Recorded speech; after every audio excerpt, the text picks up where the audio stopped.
IQ. We've all heard the term, but what does it really mean? Is it even real? Research indicates that not only is it real, but that it reveals startling facts about the ways humans interact with each other and the world. These graphs show the percentage of adults still alive who are in the top 25% of childhood IQ compared to those in the bottom 25% of childhood IQ for both men and women. Startling, right? So what really is IQ? IQ stands for intelligence quotient. More generally, it assesses an individual's intelligence. A definition many researchers agree with is intelligence as a very general mental capability involving thinking abstractly and making sense of things. It is not merely book learning, a narrow academic skill, or test-taking smarts. Today, tests of IQ rank test takers against their same age peers in a percentile system. This results in a bell curve distribution. However, intelligence cannot be defined to a specific brain region. It is a network that is still being researched.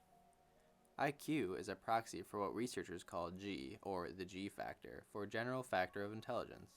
IQ tests simply estimate the G of individuals by using and averaging out various tests of different mental abilities. G is the commonality between a host of these different mental abilities. As seen in this chart, the correlation between the scores of different mental tasks for test takers is extremely high in statistical terms. A relationship of 0.7 or higher is generally thought to show strong correlation. To put it simply, the data suggests that scoring high in one area indicates the individual is likely to score high in another. Importantly, these correlations are not one. They are not exact predictors of G, and they cannot include all factors relating to intelligence.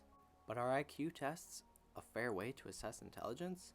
Critics of IQ tests claim it targets certain groups of people as there are differences in scores. For example, some will say men and women scoring differently on spatial reasoning tests show the test is biased. However, the test is only biased if it does not accurately predict the differences in spatial abilities seen in the real world. Research suggests that this is not the case, as these differences are seen beyond the test. On average, IQ tests also predict the academic success of an individual, no matter their socioeconomic status, sex, or race. Furthermore, the proclaimed arbitrariness of IQ tests is dispelled when looking at correlations to brain physiology, such as regional cortical thickness and cerebral glucose metabolic rate. These are concrete examples of correlation that do not rely on any arbitrary metrics. Additionally, the U.S. military uses an IQ test to screen potential servicemen and women, which has a minimum score of 85, or one standard deviation below the mean of an IQ bell curve. This means that 15% of the population cannot serve in any capacity for the U.S. military. This means that approximately 40 million American adults are considered to not have the mental capability to provide benefit to the U.S. military. Institutions like the military and big government would not use these tests unless they were valid. Now that we have shown these tests to be predictive in some manner for intelligence, what are some other things that IQ is said to predict? Research has found that a high IQ hampers a woman's chance to get married, while it is a plus for men. The prospect for marriage increases by 35% for men for each 16-point increase in their IQ. However, for women, there is a 40% drop for each 16-point rise in their IQ. This may be due to other factors relating to male-female dynamics. However, this is a startling find. Additionally, it was found in a study that people with higher IQ earn higher incomes on average. Adjusting for inflation to match August of 2022, the data shows people within the top 2% of IQ to out-earn those with an average IQ of 100 by a range of $9,600 to $29,000. While this is a large range, it exemplifies that there is a difference in income found. So if intelligence is an important predictor of things like death, marriage, and income, is there anything we can do to change it, or is it completely genetic? Studies show that genetics is estimated to account for around 70 to 85% of intelligence in adults. In general, this means you are mostly stuck with what you have. However, the environment does play a role in this to an extent when considering things like nutrition and opportunity to interact with the world at a young age. This ability to increase IQ is seen in the Flynn effect. The Flynn effect refers to the average IQ increases seen throughout the 20th century. This is measured based on the increases since the first year test scores were recorded in various areas of the world. This is an example that IQ can be increased over time in humanity more broadly. This should give us hope for a better future for our children and species as a whole.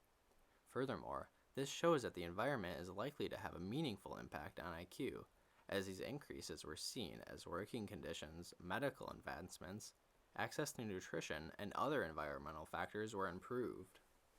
What are the implications of this on society, and what may be some implications for public policy?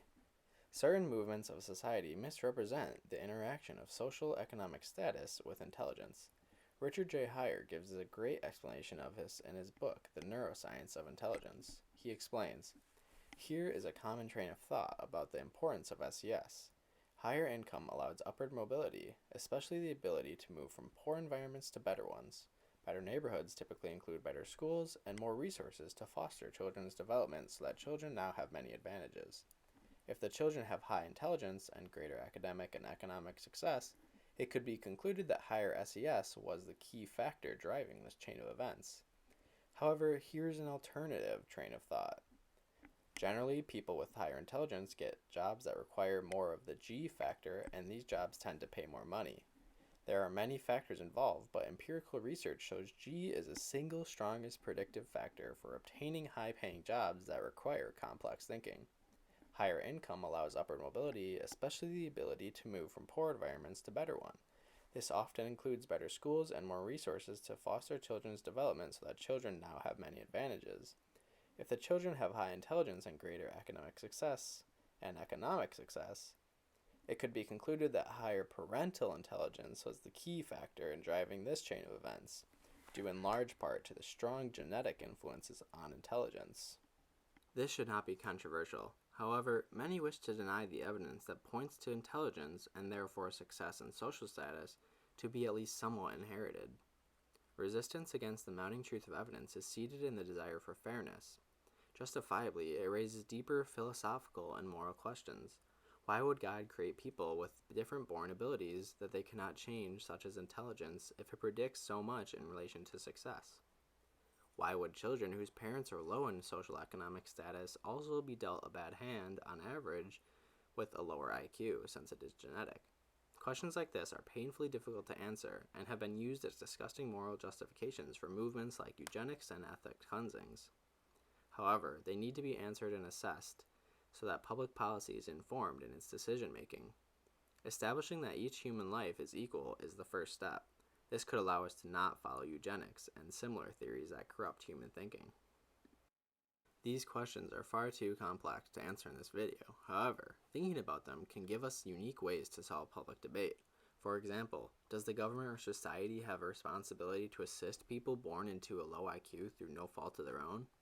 These questions can inform us about what we do not know and what information we should seek through research. Finding out about how we can continue the Flynn effect for the good of humanity is one solution.